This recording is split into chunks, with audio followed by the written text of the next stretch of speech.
Alright, Camille Spa Day Part 2. This here is going to be the brakes. And what we got to do is start on the passenger side. And when we start on the passenger side, we're going to just work our way through and check everything. And whatever we check into that is bad, we fix. And like if I find, and the reason we're going to start on the passenger side is because the ones that wear the most for whatever reason, as a general rule, is the passenger side.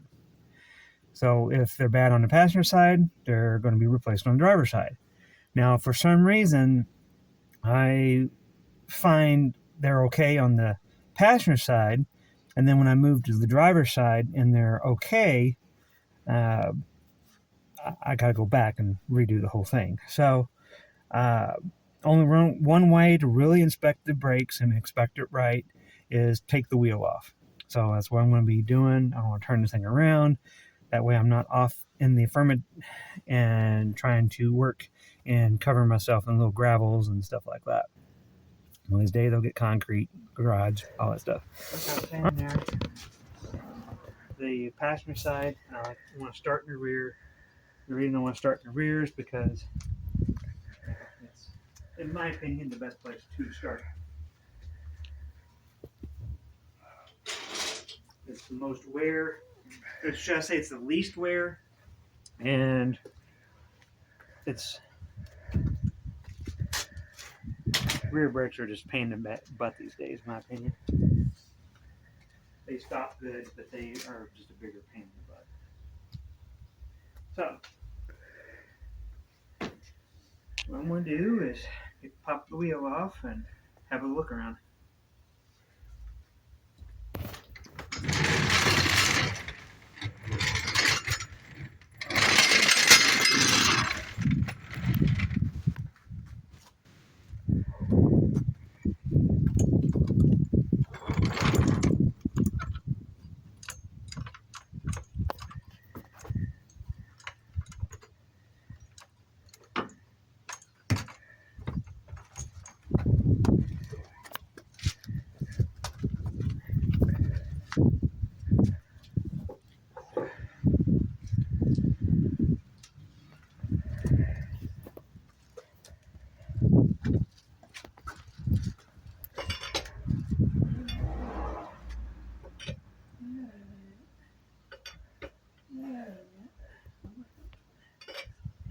Ah, 13/16. How about that?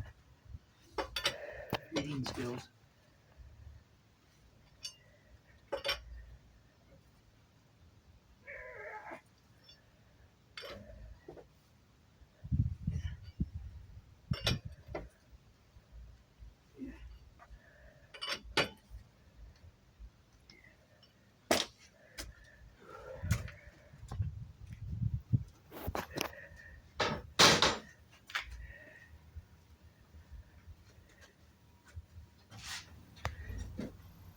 I got it. Air tools should be oiled before every use.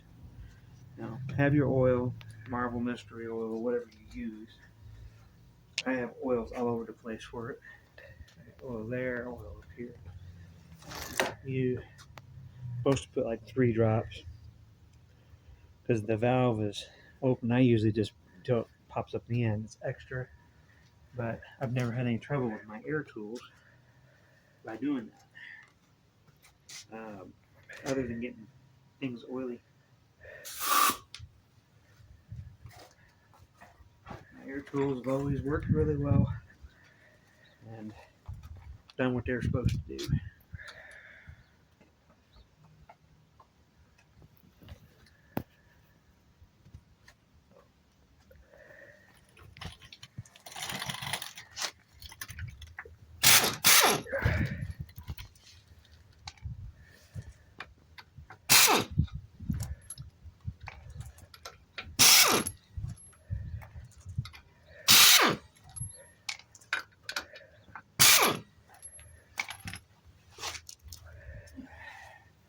Now, why I took all the lug nuts off when I don't have a jack in the air yet, it's because I actually have the jack. I have pressure on it. It's not like I just decided to randomly just pull the lug nuts off.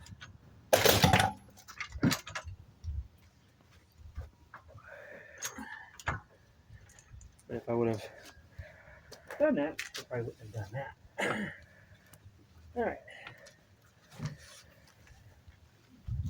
So these wheels, when I first got this car, remember I couldn't get them off. I had to hammer on them for a while. So, get a flashlight. No, I'm not gonna get a flashlight. I'll use you guys on the camera with that light.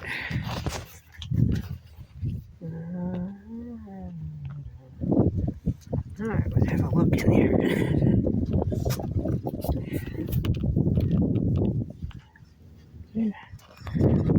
See in there. Focus.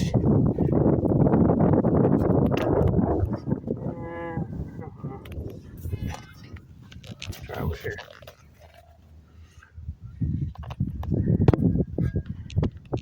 You can see that?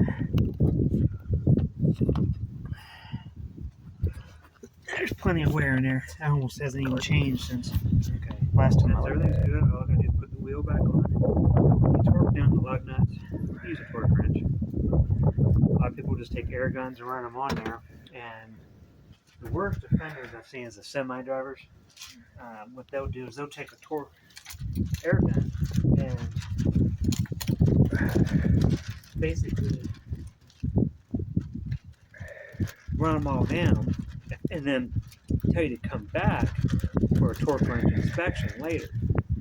And that's just, to me, that you're asking for problems, because you're not going to come back within 50 miles. Most, especially semi-drivers, they're not going to stop for 600 miles minimum. So, 50 miles, it's kind of not a good number. So it's best to torque them right now first time.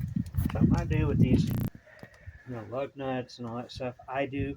A lot of, they used to recommend not doing this, and I think they still do. I got a little bit of grease that I put on there every time. I've never had any difficulty with lug nuts coming off. One, because I torque them. And secondly, I don't worry about things breaking off. Now, the other thing I grease, I don't just grease the lug nut on these aluminum wheels because of what they call galvanic corrosion. I also grease the wheel. Now, in here, the problems you get is usually right here, and just a little bit. My fingers wet with the grease, just a little bit makes all the difference.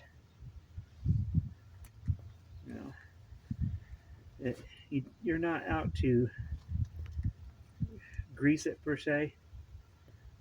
Just, it's something to create that barrier.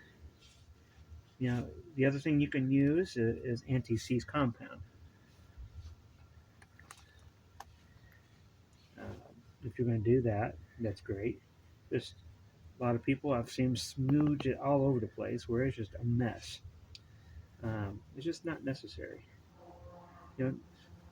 I put on my lug nuts, and since I've already got the lug nuts doing it, I just put it on there. This stuff I'm using, it's an old grease for, where I had a tube of, from a grease gun, and the last little bit of the tube had some in there, and just scooped it. It's a big finger full. I was able to stuff it in there, and I've been using that little dab for a long time now. Now, by putting it on here, it keeps the lug nuts from rusting, and makes, to me, the whole process a little smoother. By putting the grease on the back of the wheel, see, it keeps it from sticking to this. Like I said, when I first got this car, I had to beat on this thing for a while to get the wheel off of here because of the galvanic corrosion, which is where the differences in metals causes an exchange, and in a sense the aluminum is rusting. it's not what it's doing, but that's the basic idea. So, put the wheel back on. Now, something that my camera person, my wifey here, she realized that I did not chock the front of the car when I did this. It is best practice to do so. But the reason I did not do it on this was very simply because it is in park and I was just pulling the wheel off to have a look at it and I'm putting the wheel right back on. If I would have found that I was going to be doing more, I would have decided I would have went and got the wheel chocks and a jack stand. But since I wasn't doing any more than what exactly you've seen here happen, I just stopped where I was. Now, when you are zip-de-doo-dah these back on, you want to make sure that they're all started like I did here. A lot of people I see them, they'll stick the sock and run it in. It's fine and dandy if it all goes, but if you mess up, you can cross-thread it real quick with a powerful air gun. This, I don't use a very powerful air gun. This is only a 3/8 drive, and the one I like to start with is the bottom one. There, see? Alternate.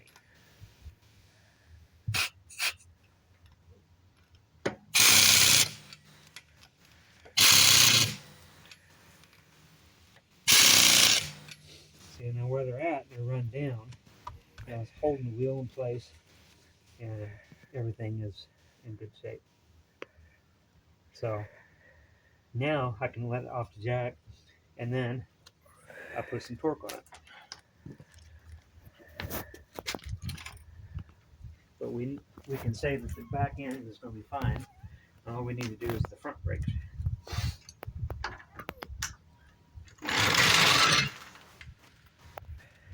So, torque wrench, socket, and you see the torque values on this. It goes all the way up here to 150 foot-pounds. It even tells you right there. Right now it's sitting in the middle. And the reason you do this is very simple. It's because you want to make sure that all your lug nuts are torqued correctly. And after you do this, you know, a few days later, it's not a bad idea to come back and check them again. Now, right here is, again, you're alternating it through. And where I like to put these lug nuts is about 100 foot-pounds, which is right there. So you just come down, and 100 foot-pounds ain't much. Okay. Okay. Yeah. Get up here more things. Say it's pretty tight. It's not, to me, it's not a rocket science. It's not, you know, oh, it's got to be that. They have torque wrenches that's much nicer, clicky types. I've had a bunch of those, and they just did not last. They were Craftsman, and the Craftsman refused to fix them. So, if you buy a torque wrench, get a good one, and check the warranty on it. And make sure that if something breaks, what they'll fix, and ask them what they won't fix. But making sure your wheel don't fall off is kind of an important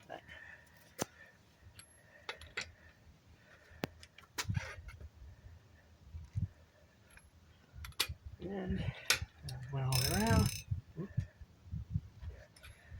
Just go all the way around, make sure it's at least 100 foot-pounds. You don't need 150 foot-pounds. You only need like 100 foot-pounds.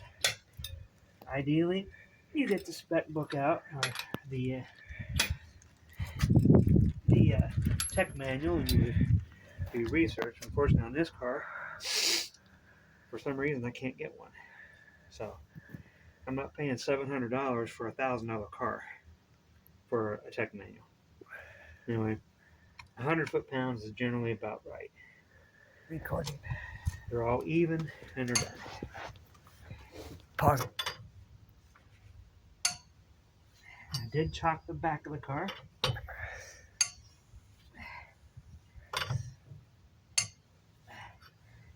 See, these lug nuts are greased too. As you can hear, they're biting in there just fine.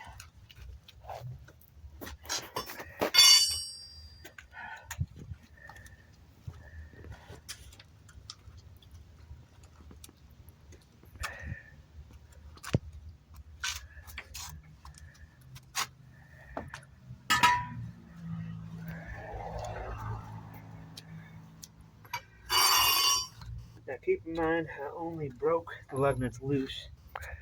I did not remove them this time because I don't have the jacked up. And the reason I didn't jack the jack up is because, see, this is the part of the concrete I was complaining about where it's got this little slope in it. So,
see, this right here is frameage. You see that? This is all frame. I'm just setting the jack under. Again, just like I did before in the first part. See, I'm going to leave the jack here and the jack stand. They're both here. They're both holding the car because the wheel is still off the ground. And I'm not getting under the car. I'm just taking the wheel off. And it's not going to fall down. It's not a concern of mine. And again, I broke the wheel loose. So it can just come off.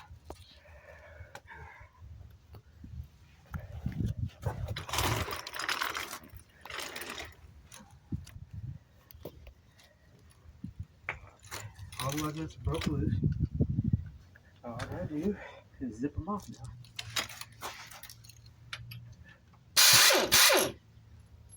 The reason I do that order, is because if there's something wrong, I'll notice it before I pull the lug nuts off. Like that little clinking, that little kink. Every time I broke the lug nut loose, it was consistent, it was even. Because if you're using just an air gun, you might get it 3 at a time, and then 2 of them might not do anything. Was it tight? Why was it different than the others? Things like that. So by breaking them all loose by hand, you can feel just little nuances like that can help you kind of know what's going on. It's just little things. And just little things like that can make a big difference on diagnosing it.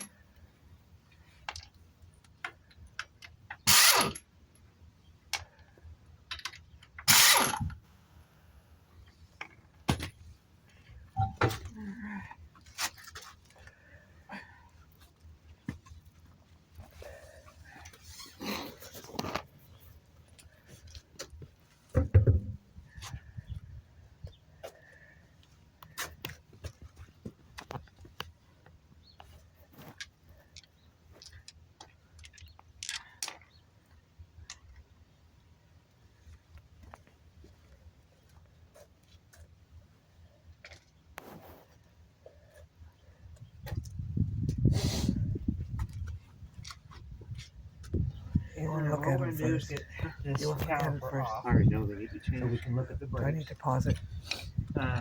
What I brought with me out here is a good heavy flat blade. You can use a pry bar tool or something. Something so you can pull this off and pry on the brakes pads and stuff like that. And this here is a clamp, and what the clamp for is for compressing this caliper so that you can get the piston pushed back in there. And there's going to be more to it than just this because we got to get underneath the hood too. But for now, I just want to get everything apart.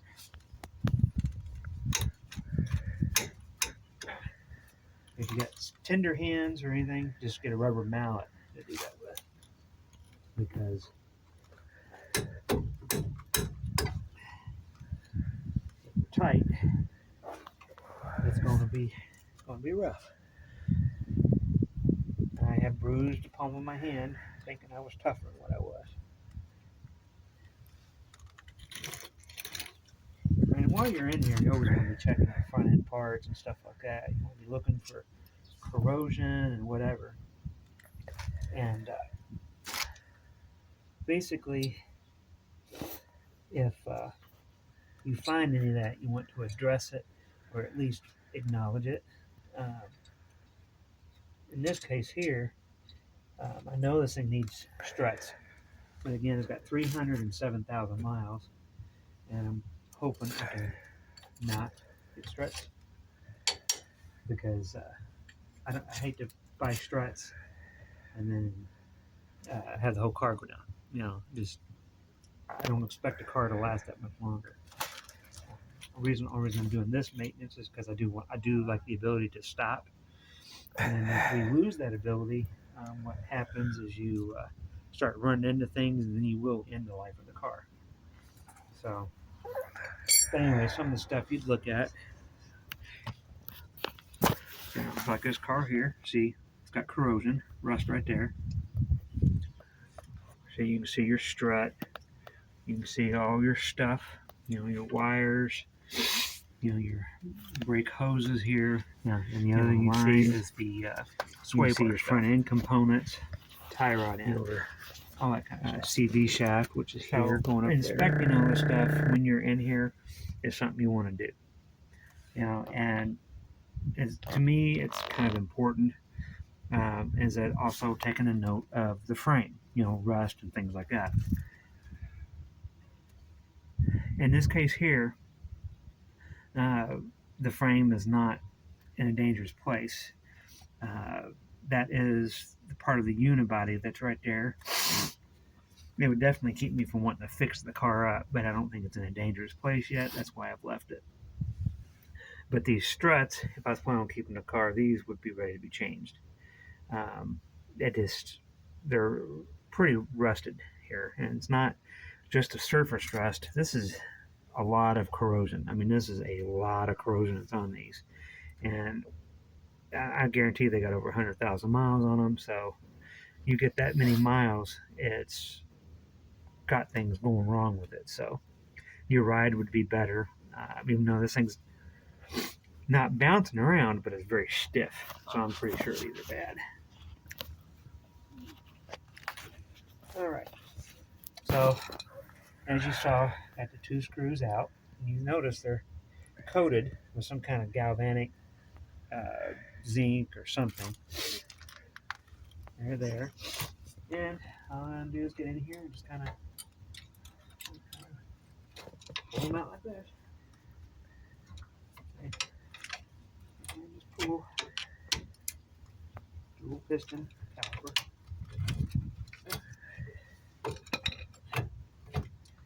See, and I got this right here where I can hang it. This here is the pads.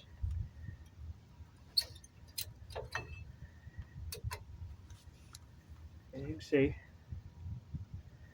they're not completely wore out. They still got some thickness on here. And these would probably wear for a while.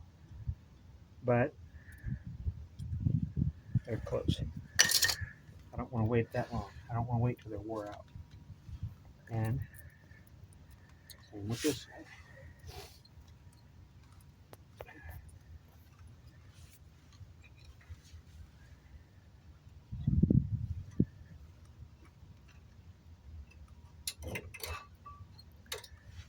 Okay. That's a good sign when they're wearing even.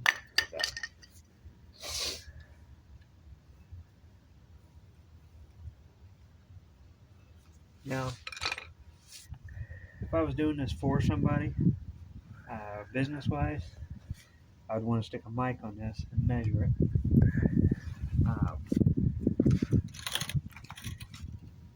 If I can find the specs when I'm producing the video, I'll put them up on the screen to what the actual thickness this is supposed to be. But basically, this would be a dial caliper. Stick it on here and measure. Basically, it's to make sure that it's not too thin. But as a homeowner, I'm just doing it for myself. I'm confident this is fine, and you can look at it here, and the thickness is not horrible. However, taking my fingers and running across, I can feel there's a lip right here. Now, that lip would normally not be that good because that lip can create a problem with the new pads running in. But I'm not that worried about it because I know the car and how that operates in this here. This is what I'm doing. I might change the rotors if the car survives that much longer. Now, there's where the piston was going against it. Okay, what I do is I'll just basically set that there like that.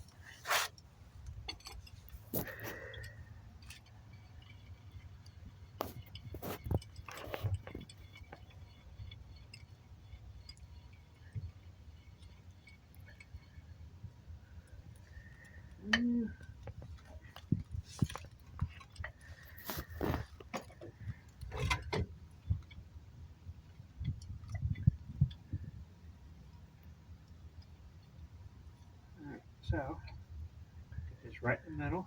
Put a little pressure on it, and next we're moving underneath the hood.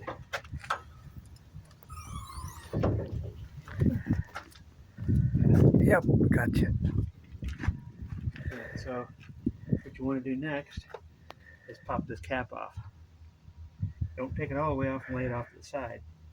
Just loosen it because there's going to be fluid coming out there.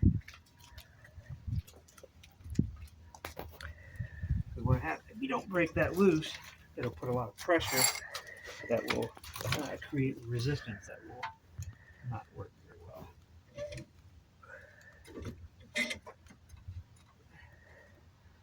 And the other technique a lot of people use is they'll break the bleeder valve loose instead. I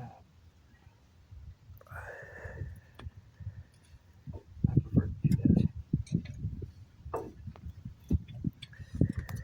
See, now the pistons are all pushed in. And that work.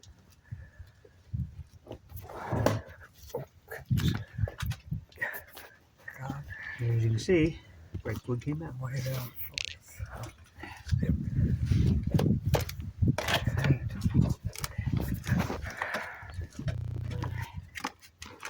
Do a little comparison, so don't get all crazy.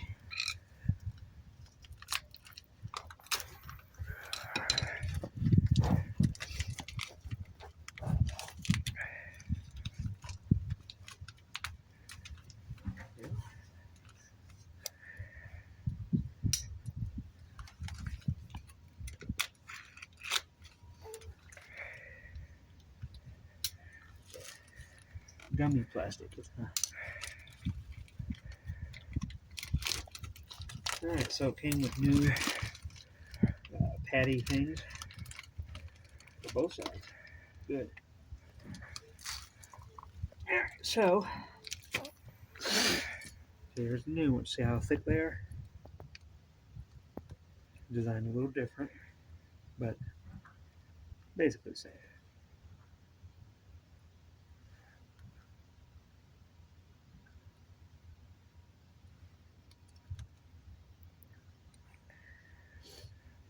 So, when you're comparing, see that's that one, and that's that one.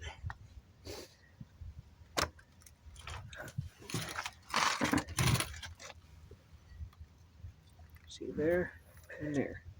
You're comparing your backs, comparing your front, your thicknesses, all that kind of stuff.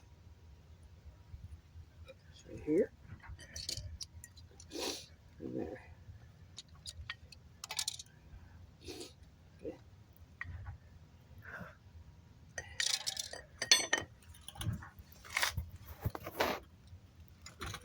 So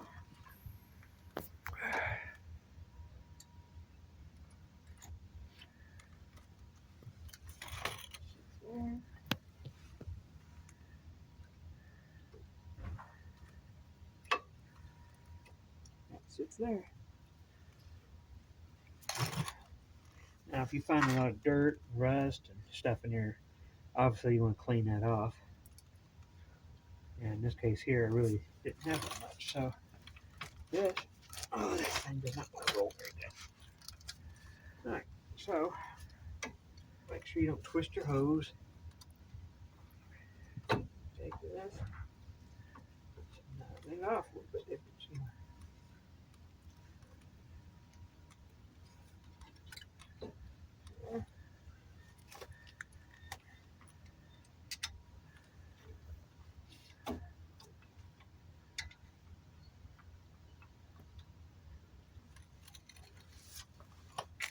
yeah.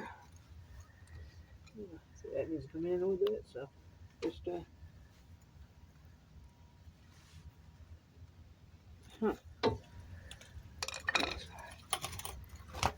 it's gonna make me get on my knees.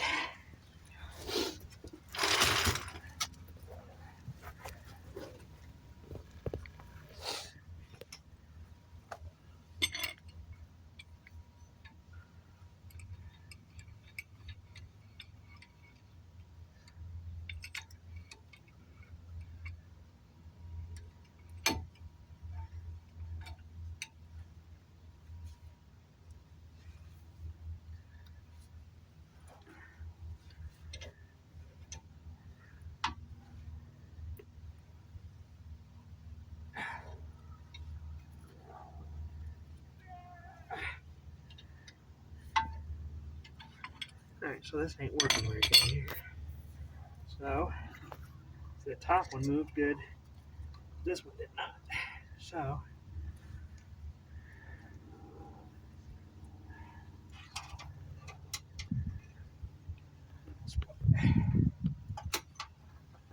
this.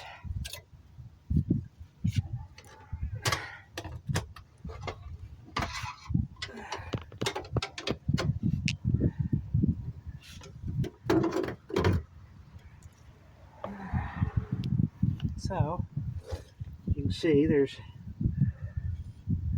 this has got hex head on it. See how smooth that one is? See how not smooth? We gotta get it out of there so we can clean it. That means it was binding up.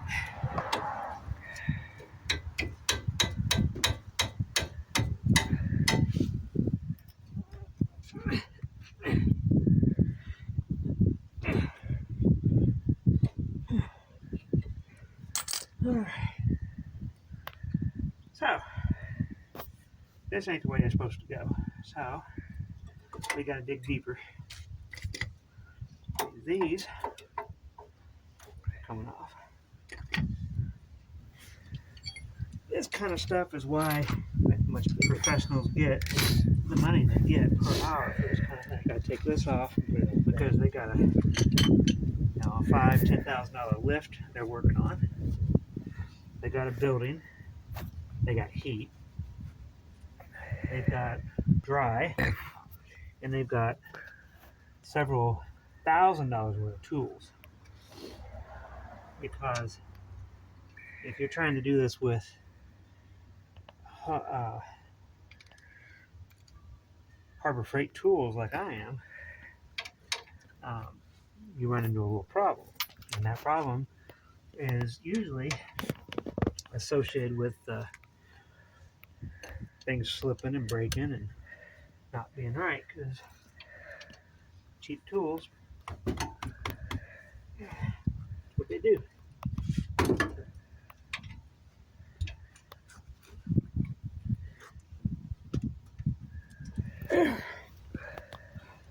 All right.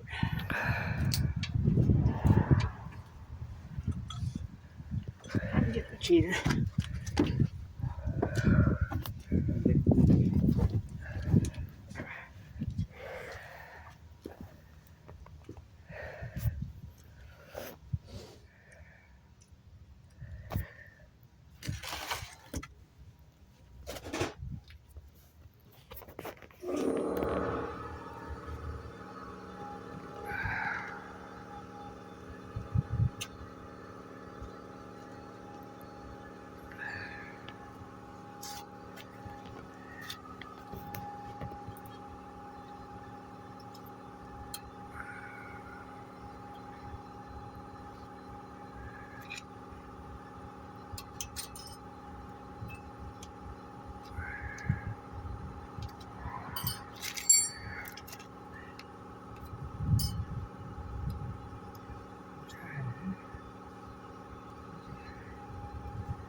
Maximum torque.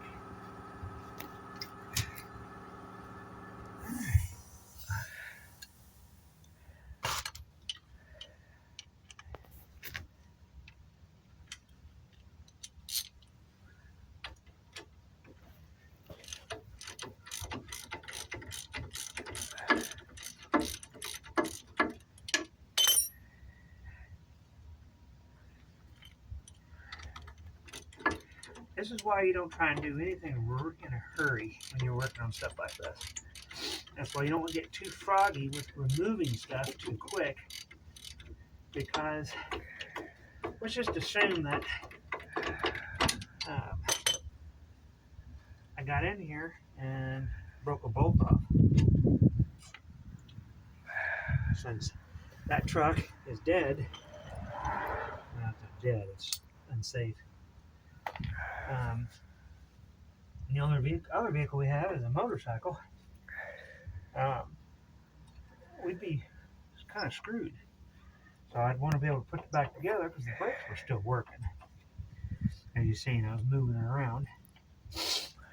Get the sensor out of the way. I'm trying to fight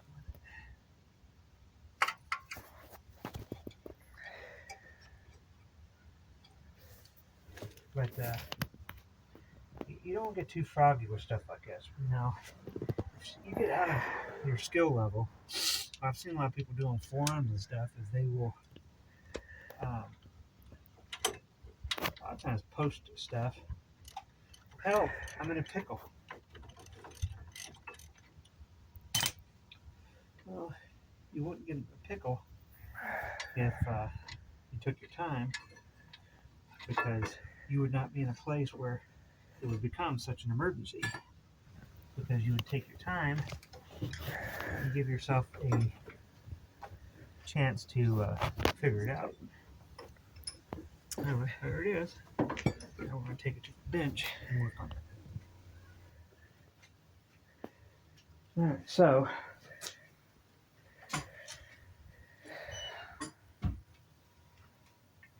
what this here is WD-40 touch of oil. And we have our boot here. And what we want to do is kind of work this a little at a time.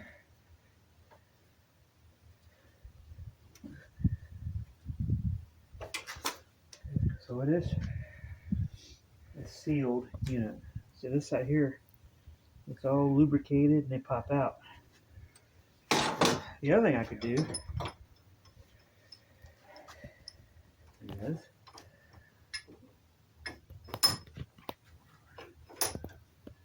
do this. And since this is a swivel unit, or a swivel vise, I'm going to swivel it. Put it on the side like that.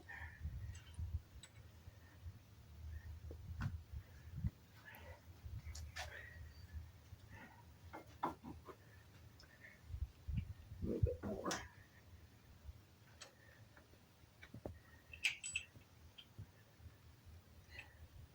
And the passenger side always gets it more. There's road debris.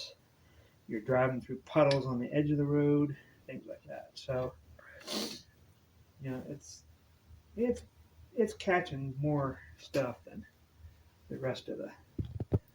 Now, if you notice, this spins all the way around. So,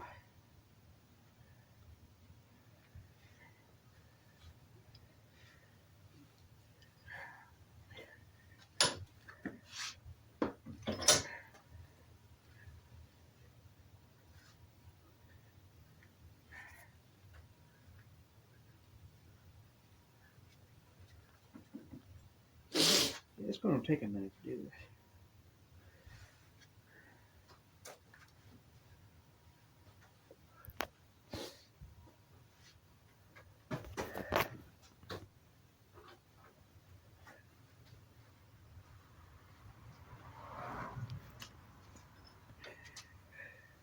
Now they make, I don't know about this one, but they make kits for rebuilding the pins and different aspects of the brakes. So, that's the side I want.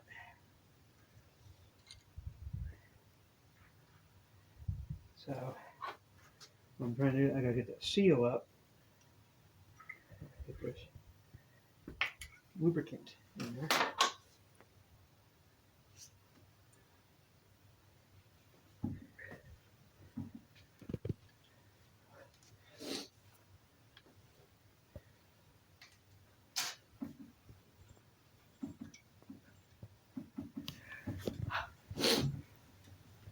What?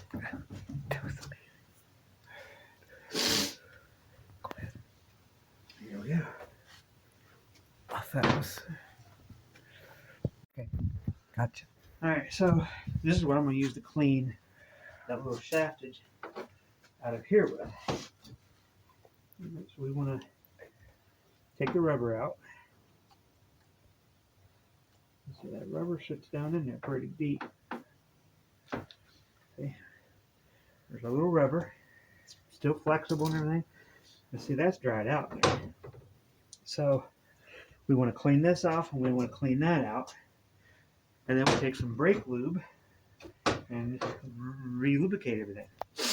Because dirt, debris got in here and corroded everything up.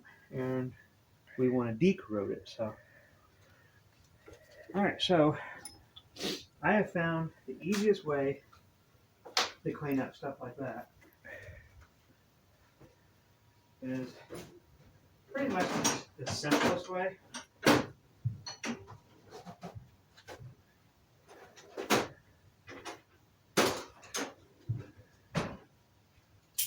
You take vice grips and lock onto the end of the bolt. You can take a wire brush to it.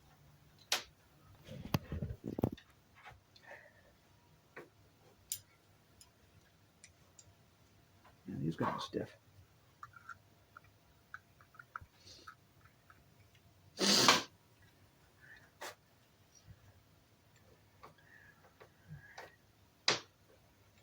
Yeah, and you want to hold it tight enough where it doesn't come loose. Whether you're using a wire brush by hand or what I'm about to do. Now, anytime you're messing with wire brush or this or anything, make sure you wear your eye protection. Again, you get the stuff in your eye, you're done.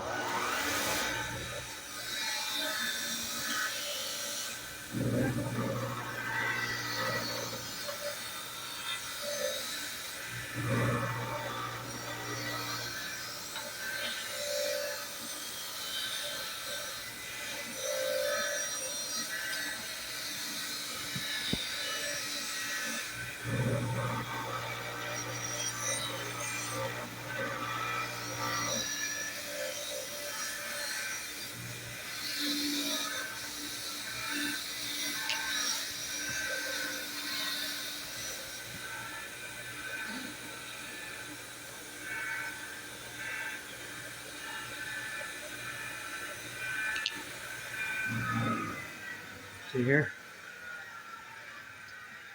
Now what it looked like, that was a combination of grease and dirt.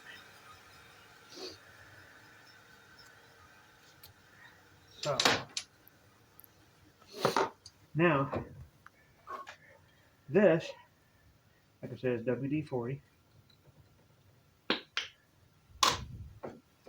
And again, glasses. Now, granted, I'm working on an internal thing with a bottle brush, so to speak. But the thing of it is, you can still fling stuff around.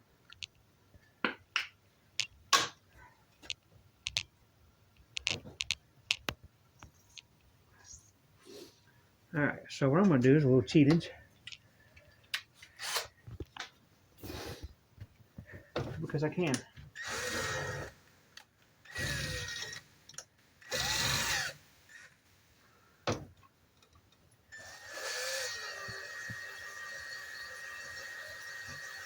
See the mist coming out of there?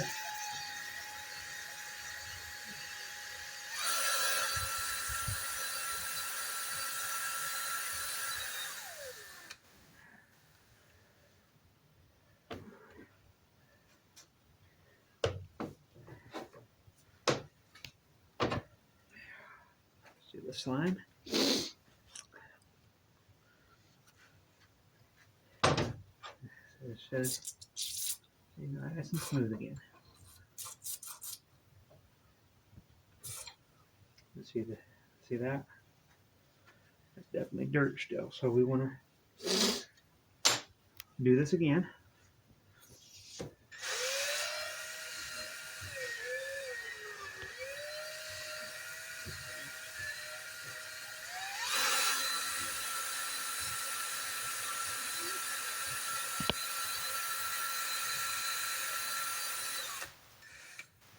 And you can buy these little brushes at any auto parts place.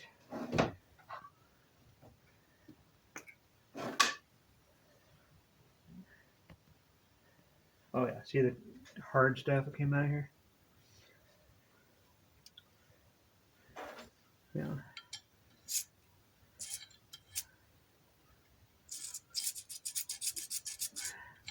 Very nice. Now,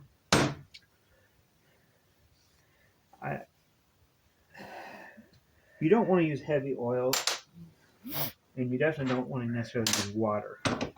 Now, the reason you don't want to use water is because, well, when you use water, you got a chance of causing more rust. Alright, so now it's going to get real interesting. I'm going to take this. Actually, I'm going to bulk this thing down so I'm not fighting with it anymore.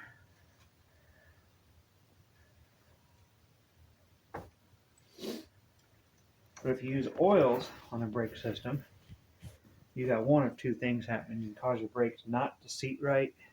You can make them fail because of slick. That's what oil does.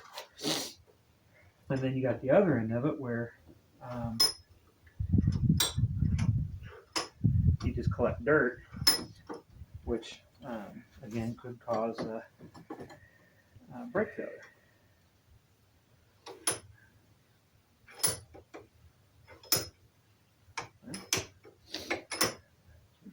broke it in there. Some hold it in place.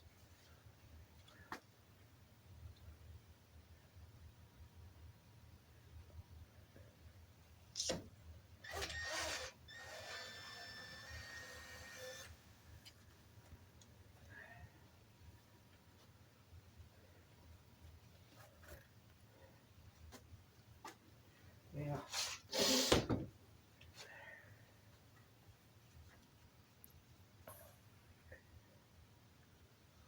These little things, you just gotta be patient.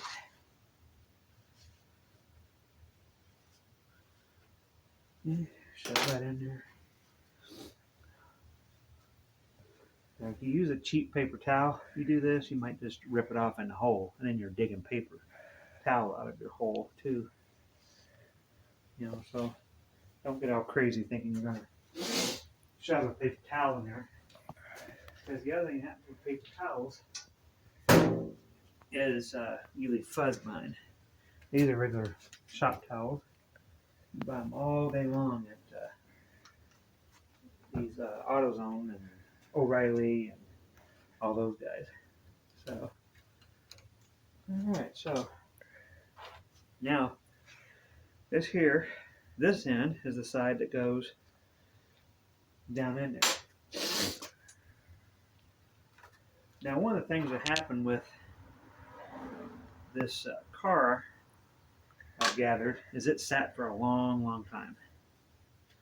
So it's possible that this thing sat next to a creek that overwent its banks, or just lack of maintenance at one point. I really don't know. But either way, the debris got in there, so you gotta make sure the debris gets out.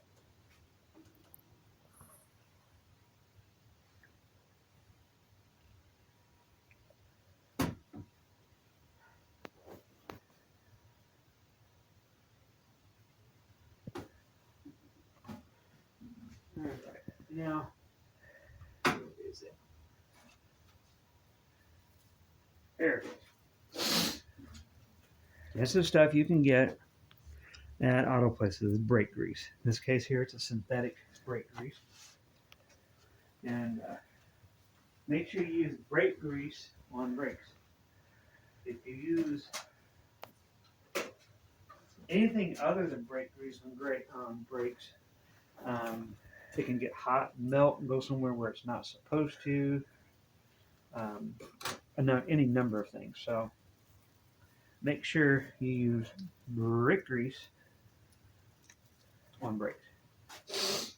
Now I'm putting a little bit in there because I want that little bit of grease to get on that part of the rubberage. Now, where we clean this off all nice and shiny and everything, we want to lube this thing up real good. Just takes a little bit. Remember, it's not a big opening. And just cover it up. Now keep in mind, this is a synthetic brake grease. And the way we found this problem was when we was clamping things down. It didn't want to move. There.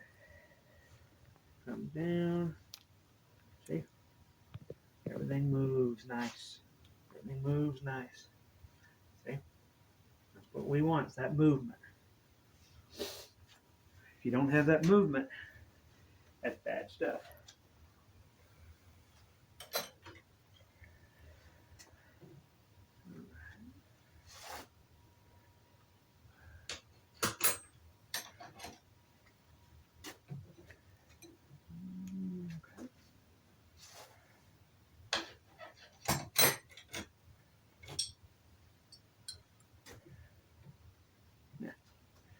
All right, so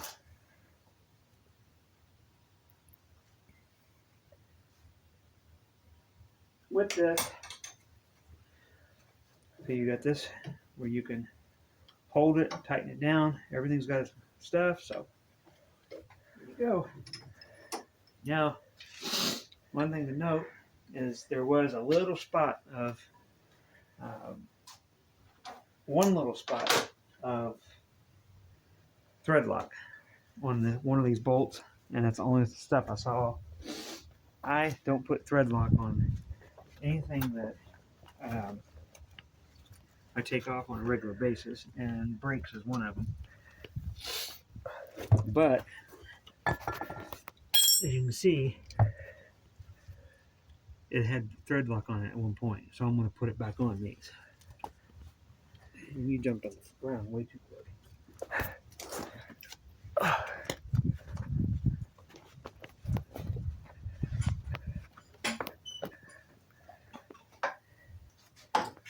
Alright, so I got two different ones here.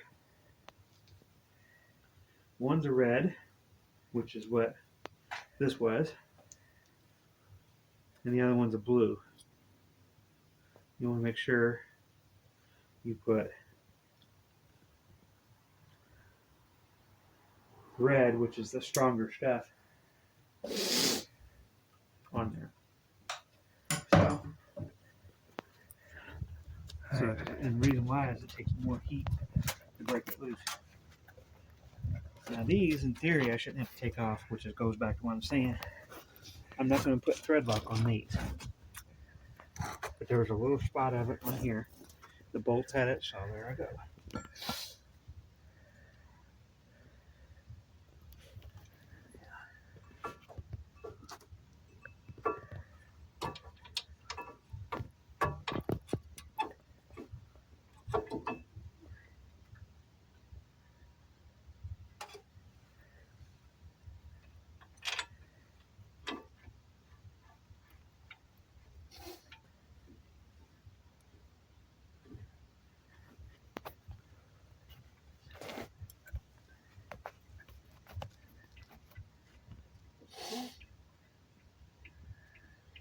Okay, doing a brake job is not always cut and dried, and it's not always hard either.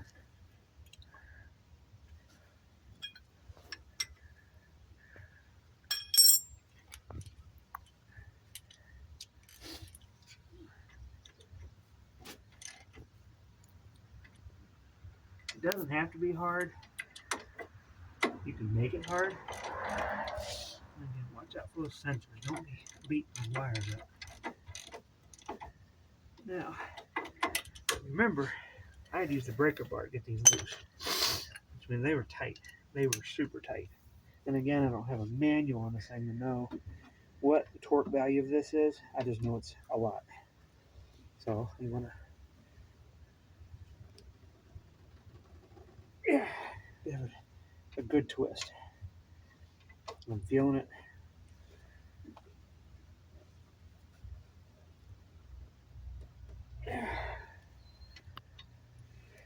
I can actually feel the bar giving a little bit, so it's very tight. Now, I don't know if you noticed or not, but I laid these out the way they came off.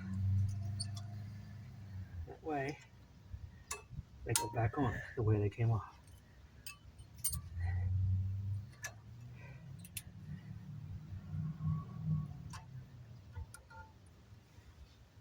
Make sure they're seated all the way down, so you got little things sticking out, everything going on. See, it's not seated all the way.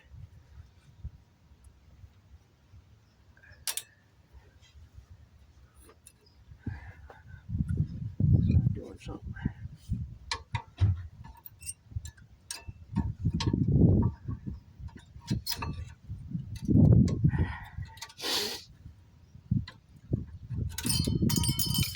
For some reason, I didn't want to seat it.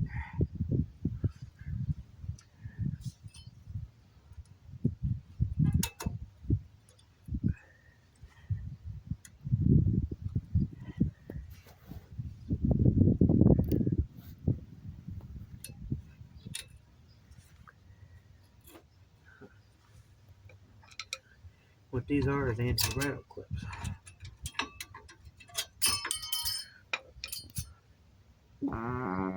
Oh,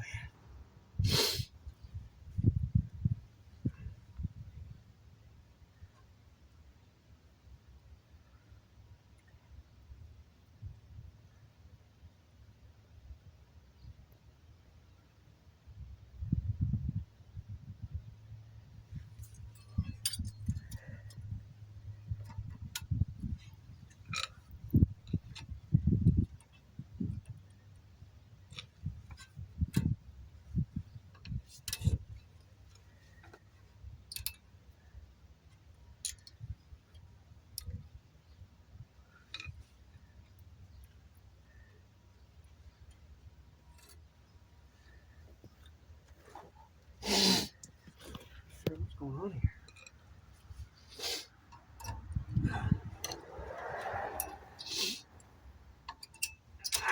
Come on.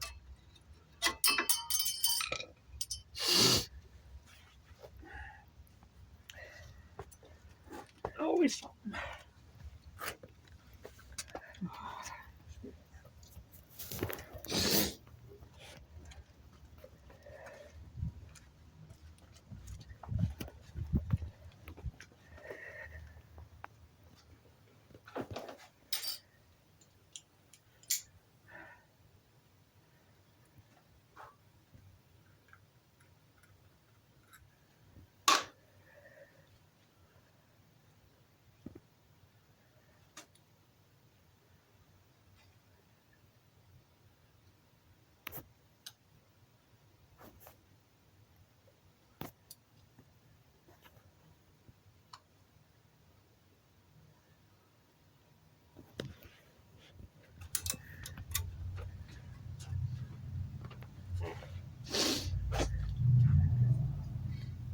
I don't know how I got so twisted up, but whatever.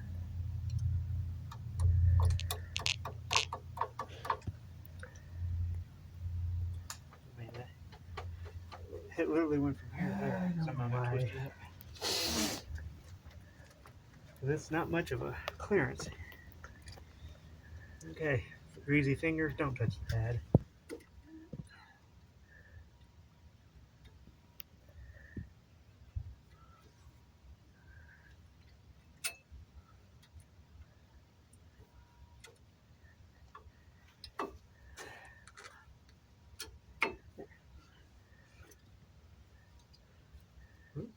Whoop, whoop.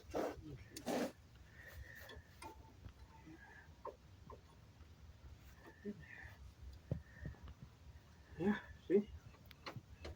There we are. There's that. Breaking ground. And this I'm going to put on before I forget it.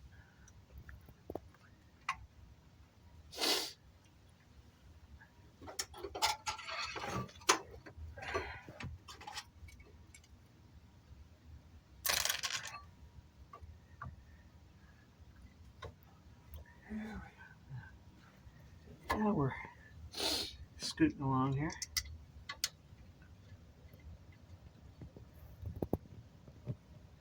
I like to put things in by hand, not just get all crazy, just running things up tight.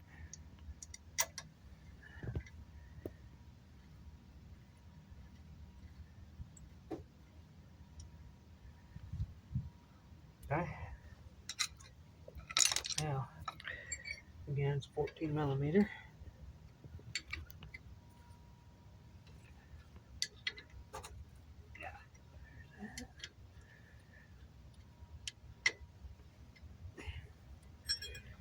This is what I like to do. I'll take the old wrenches, make an extension out of it. And you can feel it.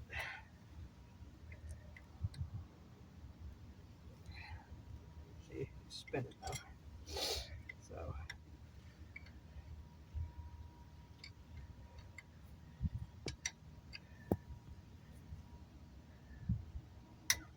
there you go. Feel that? That was torque. Getting on there. There wasn't anything breaking. Just torque. See that? Torque. There we go.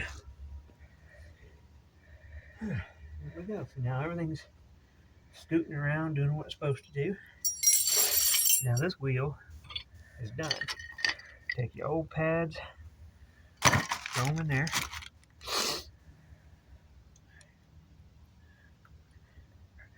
Now we get to go, not to the other side, get the wheel on. Now all this excitement is what you run into, which is why you do one thing at a time. Now, get the grease on everything.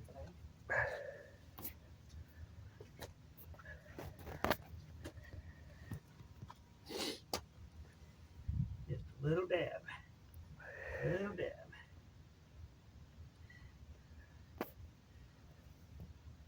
Now, if this is your first time doing these, I like to cover all the threads, but I've done this before on this, and it's just not necessary.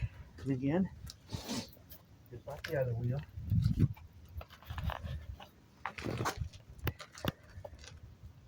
all of this surface back here. Yeah,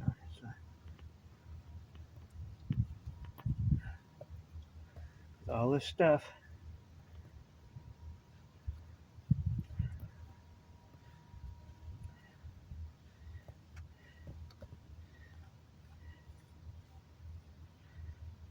creates galvanic corrosion.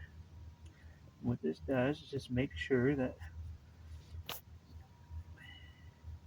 it can break loose and the wheels come off easier.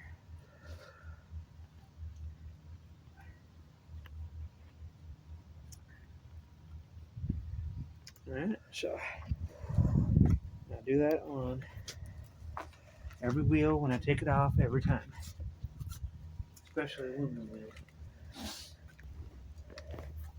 And the key is when you're done, you don't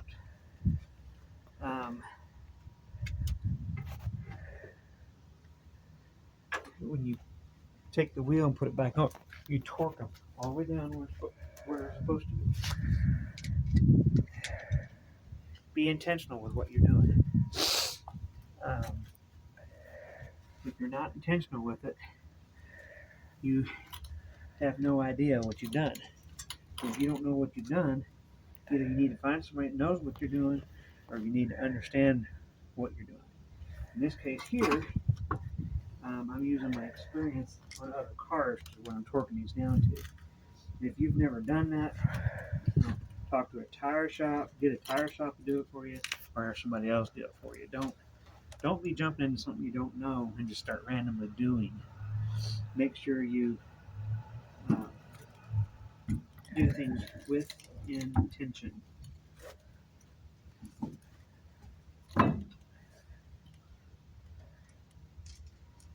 Now, just want to stress this in case.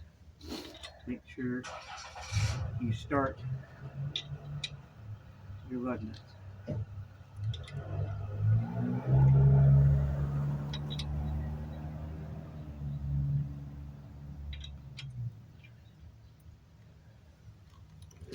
Now, propel it forward and stagger them.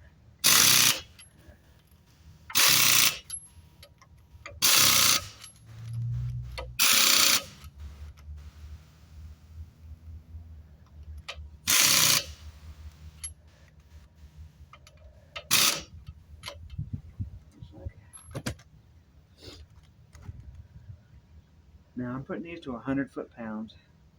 They're steel chrome lug nuts, and this is a heavy-duty alloy wheel. It's not a little cheap alloy wheel.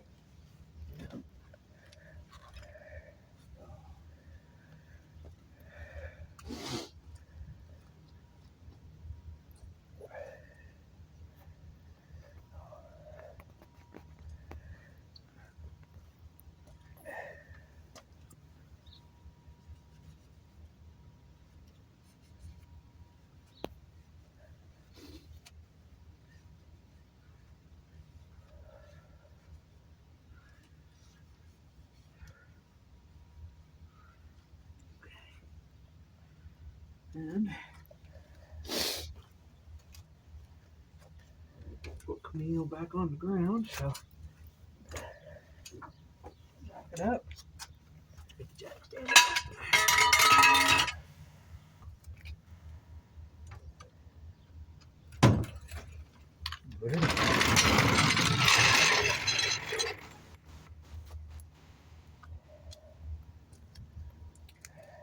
Torque wrench. Huh? I know. I'm just asking if you need it. Can you just run the camera?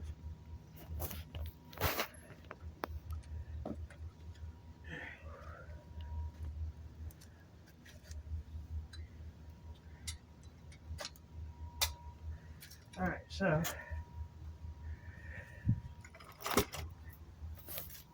again, same torque as your about 100 foot-pounds. And what to stagger it.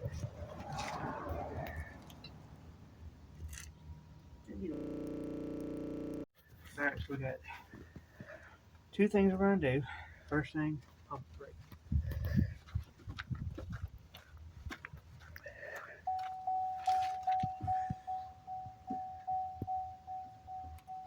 There we go. Pedals hard.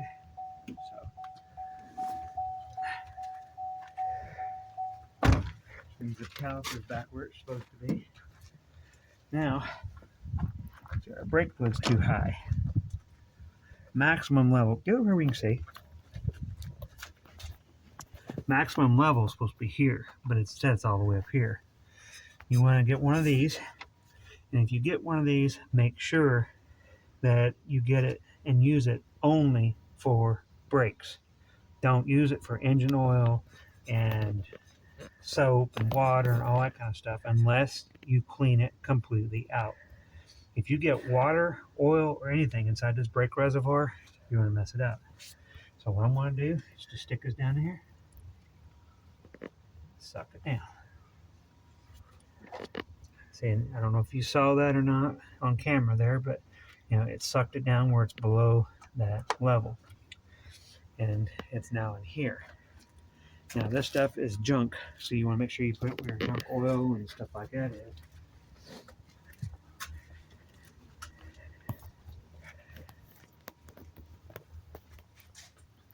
What I have is a glass jar.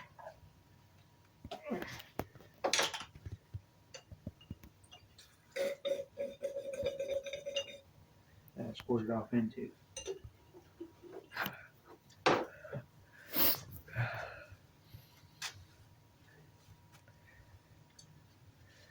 Now these right here, or this particular one right here, I use it just for brakes. Literally, that's all I use it for. Over the last few years, I've been using the shop vac more because I can clean the shop vac out pretty easy. Just don't dump the oil and stuff like that off with the fishes and stuff. You know, I like fish. I don't want them dying because people are pumping oils and brakes and fuels and all that kind of stuff into our water sources.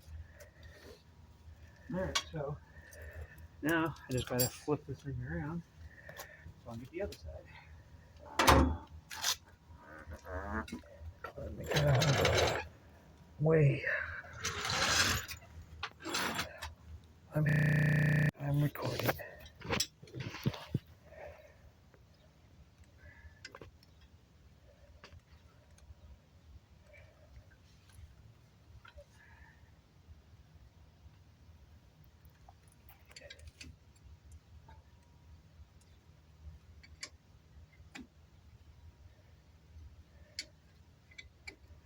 Now these calipers on the driver's side have been replaced by me not very long ago because we had a little brake seizuring going on, so I had to do some brake bleeding and replacement on this end. So these are aftermarket. They're not actually aftermarket, they're rebuilt brakes.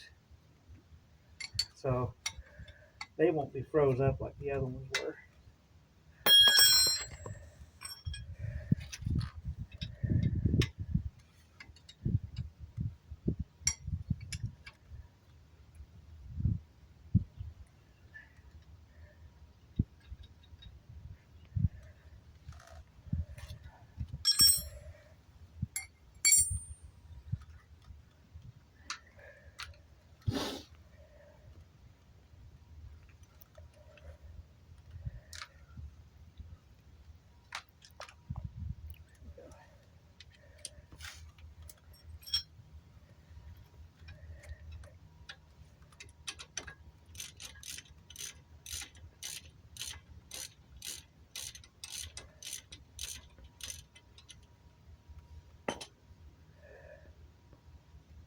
Now these ones are zinc coated or something.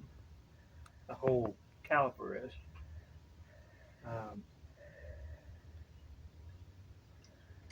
Unlike the originals with or not.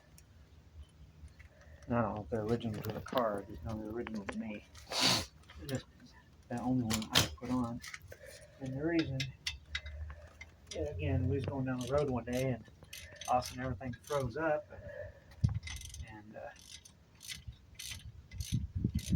turned out it wasn't this, it was another problem from water being in the brake system. And we managed to get it all out before it got too cold. How long that moisture was in there, I really don't know. But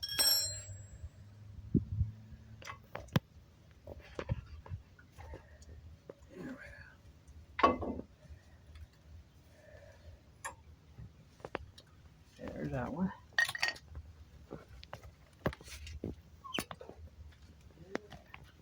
There's that one. See, they're about even.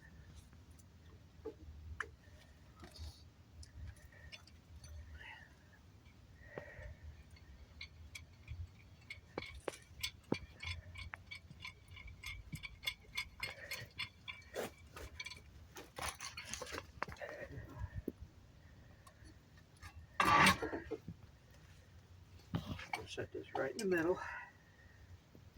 That way you're giving a good even squeeze. Now the cap is loose. I didn't show it on camera because it's just something I did. You can see the hood's open. I took the wheel off, everything just like the other side. I don't need to show you. I don't need to make this video an hour long for you to get the idea. It's the same thing on both sides. One thing I'm showing different on this is because this one's been changed and I think it's a good idea to show. Now, notice that boot didn't collapse in there very good, so that's why I want to fiddle with that.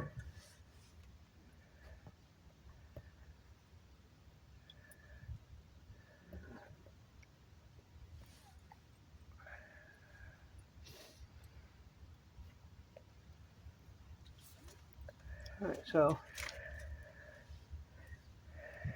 these are moving good.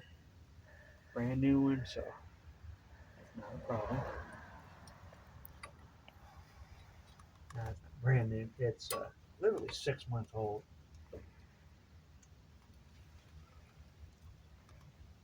Now, as you can see, there's a big difference on the sides.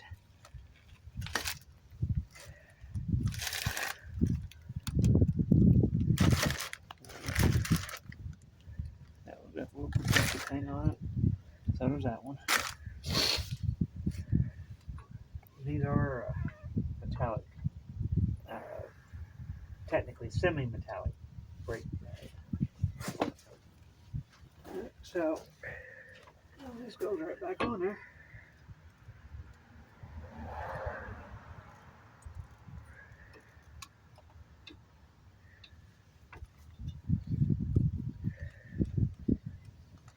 So it came off.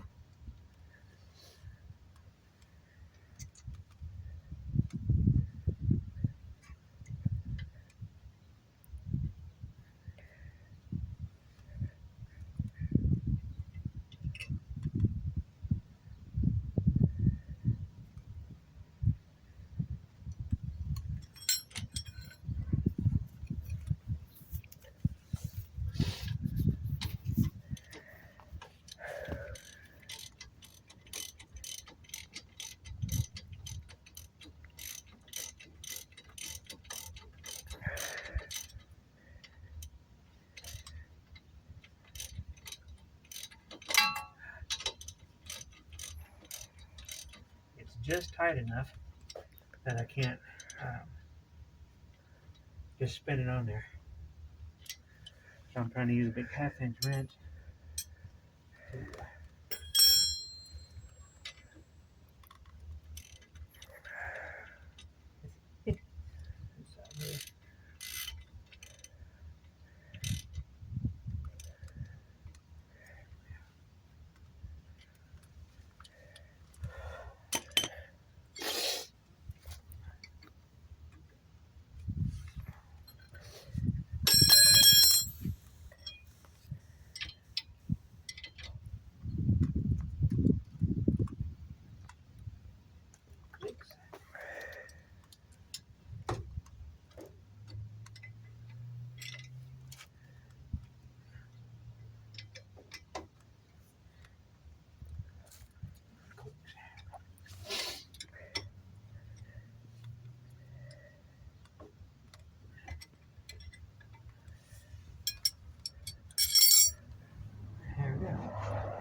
So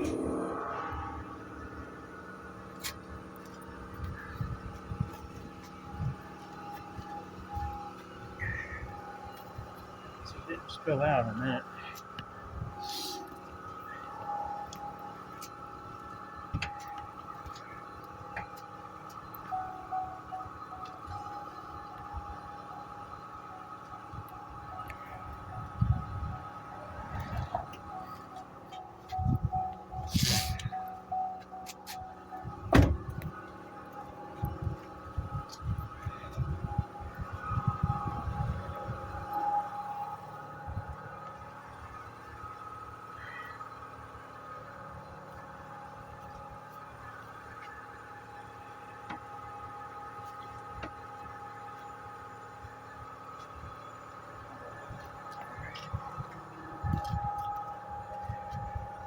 Go with the grease again.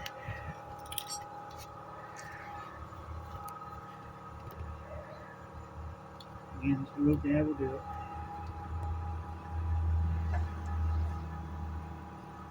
Doesn't take much.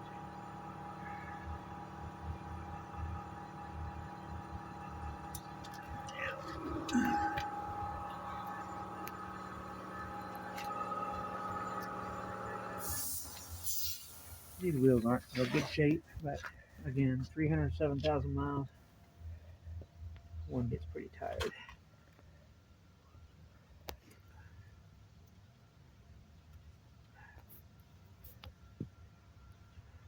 Again, this is like my junk grease.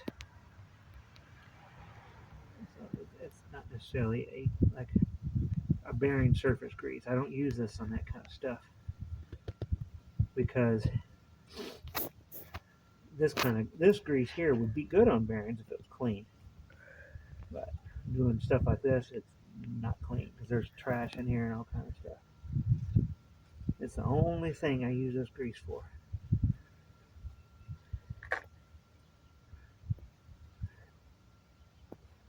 Actually, I have marine grease that I use for my bearings. See, everything's just kind of wet with grease. See, the grease is in here and around that whole area.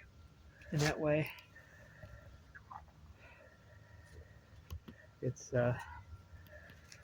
want to help reduce that thing I call galvanic corrosion.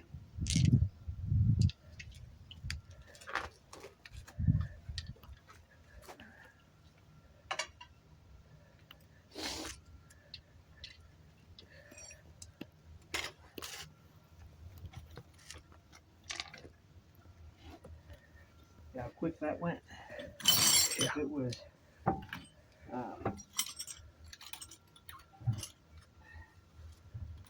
all four wheels were like that one, the mechanic would really be earning their pay. And sadly, a lot of cars, when they roll into these shops, they're not this easy. Because people that don't do their brakes themselves oftentimes wait a very long time before getting them done. So they are never this easy. Things are corroded and frozen, rotted, and all kind of stuff. So, I ran on forward.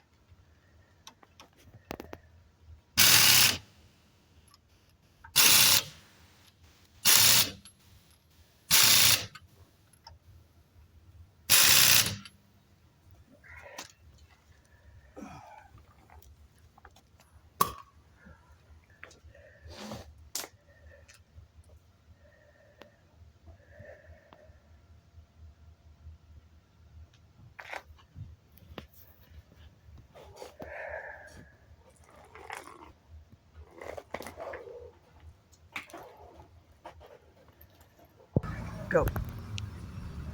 Alright, so we got everything buttoned back up, hood's closed, the brake fluid reservoir's good, all the tools are picked up, and what I got to do now is kind of run the brakes in, and the way I do them is I back up, and I do little short stops and things like that. So She's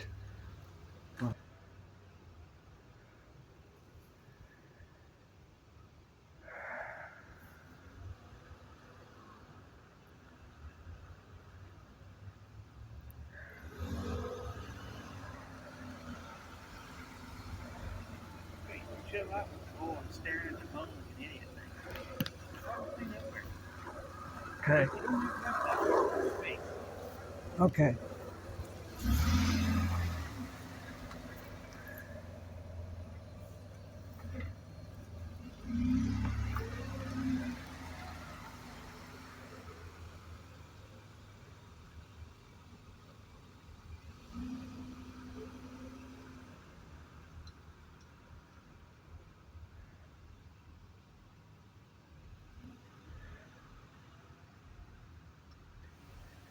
All right, so that's going to be a wrap for the brakes. And you can see, you just want to kind of run it back and forth. You don't want to just take straight away and go just slamming on the brakes. Now that little bit, because of the metallic brakes, didn't quite do it. It's going to be a few hundred miles before they're really broke in, warped, and rubbed in.